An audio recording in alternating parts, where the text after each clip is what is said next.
I thought it might be useful to talk about insight.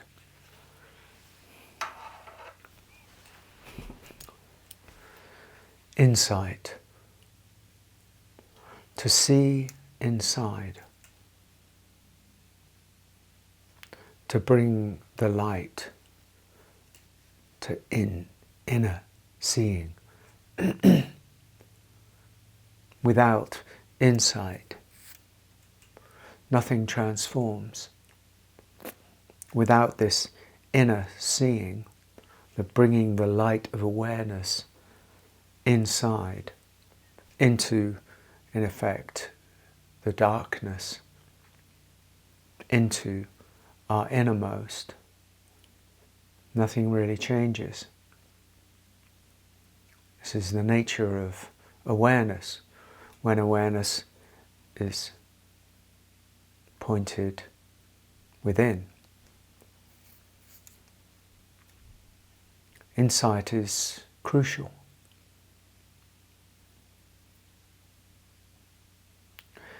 Insight is not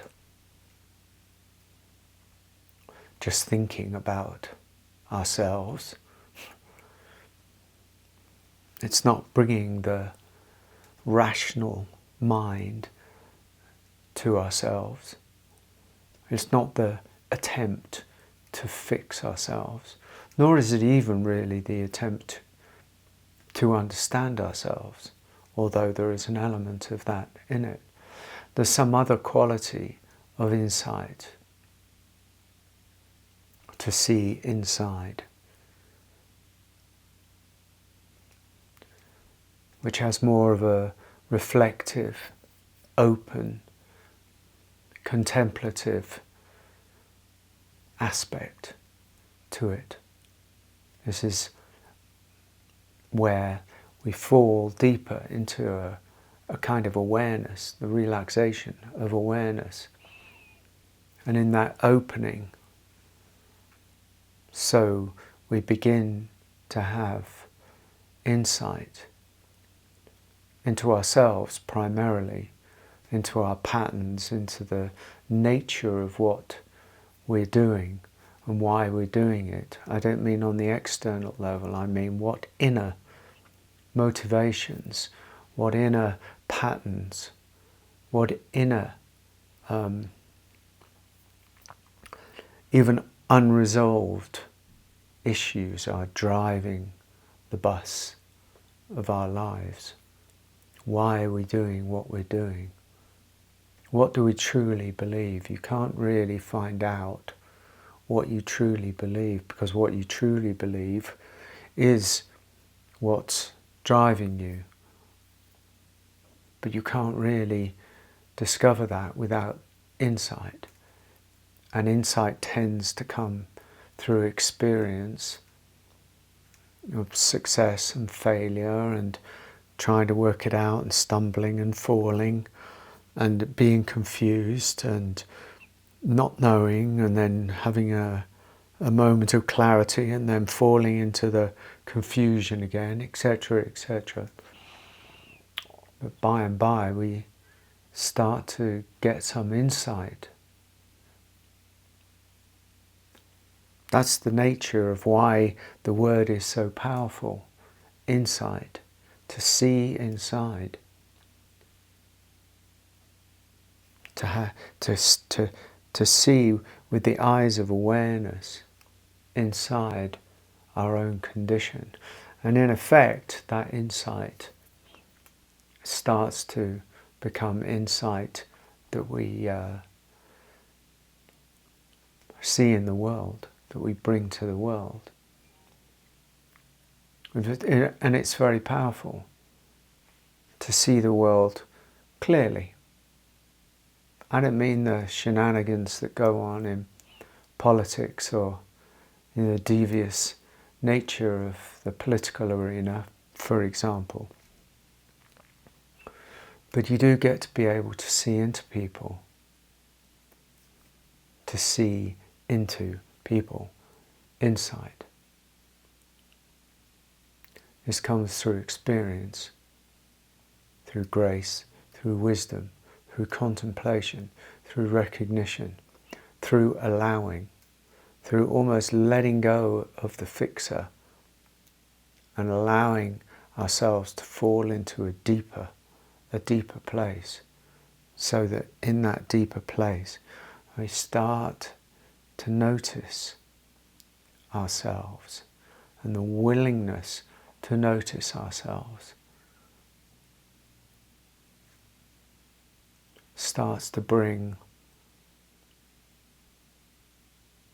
new information to us. Insight is that new information.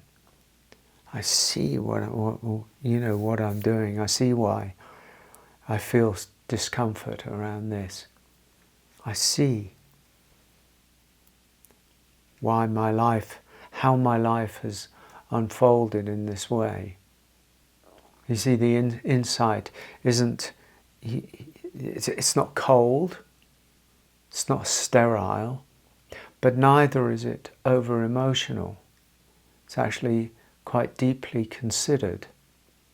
It's a sort of deeply considered, contemplative kind of way of seeing, which is a great relief for a change, because usually we're either caught in the emotionality of what we're doing on the spiritual path particularly, or else we're kind of trying to find out through knowledge, what to do or where to go or what this means or what that means. And this is neither of those. This is the path of maturation, the path of depth. And deep wisdom calls us, and we have the capacity for this. Should we choose to use it, we have the capacity to know ourselves. This is the root of knowing ourselves. You can't know yourself deeply until you've had insight into ever deeper levels of your being. I mean, at a certain point you run out of everything and fall into the deeper mystery. Well, that's a different video. But at the moment, to actually allow ourselves to soften, to back off from the emotionality, to back off from the mind that seeks to know, and to start to have a deeper insight into ourselves. Because when we have the insight into ourselves, we start to have some kind of choice. I'm not talking about whether we have free will or not free will, but actually it gives us a choice of where we start to put our attention. Are we putting our attention in the deepest, or are we following the waves on the ocean? Are we following the clouds, or are we resting as the sky? So it brings us, this insight brings us to those places, brings us to that awareness, that deep resting place that comes. You can't be on the spiritual path, the deeper spiritual path, the authentic spiritual path, without embracing a deeper insight into yourself. It comes with a certain courage to look inside, courage to embrace and court insight into yourself. That's how powerful this is. Bless you.